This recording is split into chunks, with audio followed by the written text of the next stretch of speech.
Learning outcomes.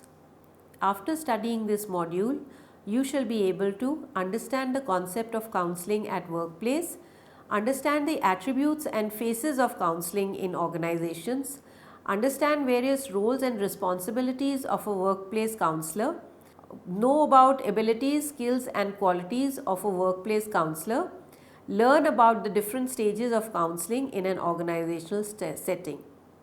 Introduction. The modern day workplace has changed with regard to the demands that it has put on its employees in various ways. With fewer job resources available to do the work and the issue of presentism, stress has become a popular global buzzword in academic journals, popular business press, and day to day life. Furthermore, organizational change and developmental programs by the name of right sizing, flattened organizations, and massive redundancy are putting extra strain on employees, leading to various types of emotional and personal problems, mental illnesses, and substance abuse. As reported by Cartwright and Cooper in 1994, approximately 30 to 40% of sickness at workplace is due to some form of emotional stress and mental illness. This has raised the concern of employers, and many of them are now seeking ways to help employees increase their level of physical, emotional, and mental well-being. One such provision is Employee Assistance Program, which includes workplace counseling as one method among others of caring for their workforce. Workplace counseling may be understood as a dynamic collaboration and interplay of relationships between three stakeholders: the organization, the counselor, and the employee. The ultimate purpose of counseling at workplace is to minimize the gap between actual and expected performance of the employees by fixing their problems and enhancing productivity.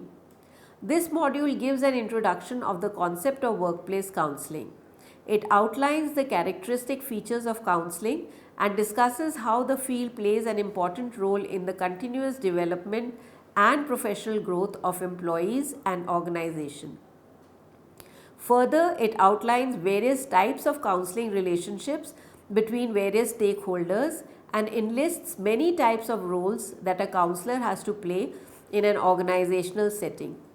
It also describes abilities and skills of an effective workplace counselor.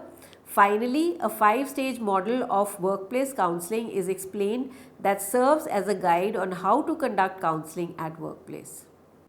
Traditionally, counseling is seen as a form of help that is flexibly oriented to the needs of individual client. It can be understood as a two-way contract between a client and a counselor. Workplace counseling, however, is the dynamics between three participants: organization, employee, and counselor. Generally, the organization pays for counseling provisions for its employees. A counselor can either be a full-time employee of the organization or may be employed as an independent agent by making a contract with the organization. The purpose is to deal effectively with the personal or professional problems, personal professional growth, and work and non-work related issues of workers, managers, administrators, and employers. Many experts also view counseling in workplace settings as a four-way contract involving client, counselor, organization, and counselor's employer, that is EAP provider. Employee Assistance Program EAP provider is another patron in this overall network of relationships who contracts with the organization's and provides counselor. There are two broad ways by which workplace counseling can be understood. The first way comprises the situations where counseling is provided or paid for by the employer either through in-house internal or externally contracted counseling services. External counseling services are typically described as employee assistance programs EAPs. The for counseling is generally taken by organization which pays for counseling provisions for the benefit of its employee and access to therapy is conditional on being an employee of the organization. The second way of workplace counseling comprises of situations in which a person consults a counselor or therapist for work related problems or personal problems impacting the work. In this, a counselor is generally a private practitioner who works independently and helps people in dealing with issues. Such counselors generally function within a broader scale of social functioning and see work factors as secondary or incidental aspects of therapy. It is to be noted that the academic and scientific writings report workplace counseling majorly from the perspective of first category. Very little research evidence corroborates with the second category. Thus, the majority of text discussed in this module is from the point of view of employer who makes therapy and counseling services available for employees. Workplace counseling encompasses the following main features. First, the primary aim of workplace counseling is to facilitate employees' work. One of the major roles of it is to support the process of employee empowerment and enhancement of the well-being of employees. Second, workplace counseling is not just about dealing with crises and problems of the employee that concerns his work. It also deals with personal issues within the individual that impinge on his work. Third, workplace counseling serves dual purpose. It helps organization to effectively deal with negative aspects of the workplace and at the same time introduces new and positive beliefs into it and provides opportunity for personal growth. Workplace counseling has much to offer managers on how to help employees activate their own unused power and potential, how to be non-directive when needed, facilitative when required, and challenging when perceived to be the best way forward by Carroll in 1996. Contextual factors play an important role in making workplace counseling effective? Counseling services offered to clients and organizations are tailored as per individual person's needs or needs and goals of various parts of the organization within which the person is employed. Workplace counseling differs from other fields of counseling and psychotherapy with respect to the number of sessions that are offered to clients. Most researchers agree that in the organizational context, successful outcomes of counseling services are achieved between 3 to 10 sessions. Instead of remaining adherent to a particular protocol of counseling intervention or therapeutic approach, workplace counselors adopt an eclectic approach in working with the clients. Positive results have been reported using a variety of models of counseling.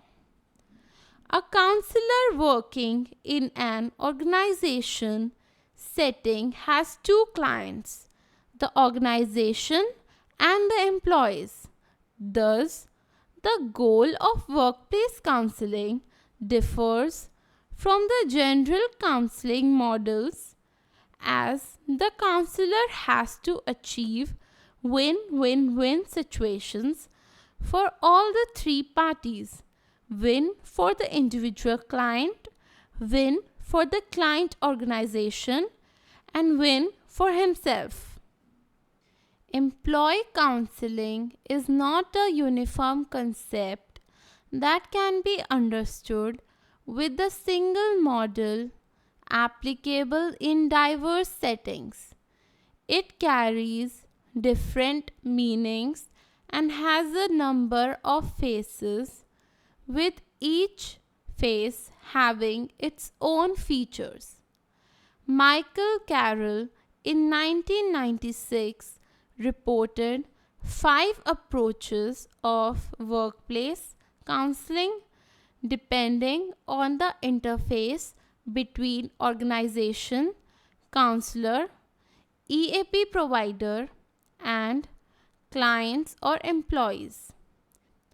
The 5 phases of workplace counseling, as mentioned by Carroll in 1996, are: first, counseling for an organization that employs both counselor and client. Second, counseling for an organization where the counselor is employed by an EAP provider. Third, counseling for an organization where the counselor is employed to work with consumers of the organization. Fourth, counseling for an organization where the counselor is employed to work with members of the public. Fifth, counseling for an organization which provides a range of specialist services like outplacement counseling services, executive search, headhunting, career counseling, etc., to other organizations and individuals within organizations. The relationship of a counselor with the clients or employee and organization may also vary depending upon the situation. A counselor may work independently of organization, serving the client or employee alone. He or she holds responsibility for the concerned employee and his work or non-work related problems with no contact with organization to which the client belongs to. In other words, a counselor may also work as a collaborator with the organization, performing the role of a perpetuator who ensures that the employees are working productively for organizational benefit and welfare. Counselors also perform the role of a mediator or arbitrator between employee and organization, in which the primary duty is to mediate and serve the needs of both the parties. In some scenarios, a counselor may also have to work against the organization to serve the regime of the client or employee. This generally occurs in power organizations where both counselor and employee suffer from repression and abuse from the management. It is important for counselors to define their role with client and organization before engaging into the counseling work. The needs of organization and the client should also be determined in advance to clarify their intervention strategies. A counselor in workplace setting performs multiple roles. It is rare that employee counselors have one single role with clients. Instead, they are engaged in diverse roles within the organization depending on the context and requirement. Gerstein and Schulman in 1992 have identified 18 roles for the counseling psychologist in industry. Toomer in 1982 has reported 9 different roles for a workplace counselor. Many types of roles that a counselor serves in an organization include: first, counselors; second, trainers; third, welfare officers; fourth, information provider; fifth, advocates; sixth, consultants; seventh, personal advisor; eighth, organizational change agents; ninth, policy matter experts; 10th, managers; 11th, mediators between client and organization; 12th, research officer. As more and more organizations are reaping benefits of counseling, the demand for well qualified and trained workplace counselors and practitioners is increasing worldwide.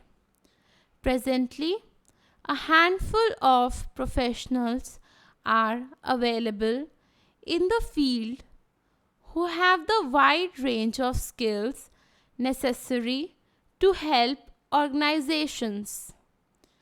What is required is a new breed of professionals who not only possess counseling skills but also understand organizational behavior. Establishment and maintenance of counseling provisions, whether in-house or external, require a careful planning on the part of organization. A step-by-step guide on how to set up counseling service in the workplace needs to be prepared. Carroll in 1996 offered five-stage model of establishing, maintaining and terminating a counseling relationship with an employee in an organizational setting. The five-stage model that serves as a map to guide counselors is: first, preparation for counseling; second, stage of assessment; third, contracting or referring; fourth, engaging in counseling; and fifth, terminating counseling relationship. Stage 1: preparation for counseling. Both counselor and client agree to enter in the relationship of counseling. In this stage, counselors prepare for counseling work and employees prepare for counseling. Stage 2: stage of assessment. Understanding clients and their issues, agreeing counseling along with assessment, using multiple methods of assessment to know the client, considering interventions, sharing of information. Stage 3: contracting or referring. Agreeing to work together, contracting on practicalities, defining roles of all three stakeholders, that is, client, counselor, and organization, referring if needed and appropriate. Stage 4: engaging in counseling. Managing the personal, administrative, and organizational sides of counseling. Stage 5: terminating counseling relationship. Agreeing a termination date, working towards termination, conducting final session, and after termination evaluation. Summary: workplace counseling plays an important role in solving workplace problems. The purpose is to effectively deal with the personal or professional problems, personal or professional growth, and work and non work related issues of workers, managers, administrators, and employers. In majority of cases, initiation for counseling is taken by organization which pays for the counseling provisions for the benefits of its employees. The primary aim of workplace counseling is to facilitate employees' work. One of the major roles of it is to support the process of employee empowerment and enhancement of the well-being of employees. Contextual factors play an important role in making workplace counseling effective. Counseling services offered to clients and organizations are tailored as per individual person's needs or needs and goals of various parts of the organization within which the person is employed.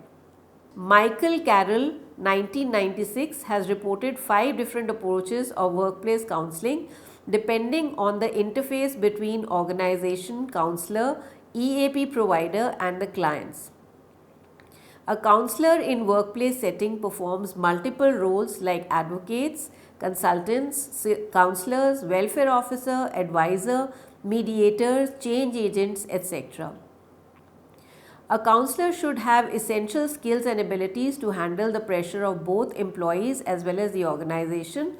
He needs to demonstrate skills of understanding the employing organization, its structure, policies, personnel, and current stresses. 5 stages of workplace counseling given by Carroll are: preparation for counseling, stage of assessment, contracting and referring, engaging in counseling, and termination of counseling relationship.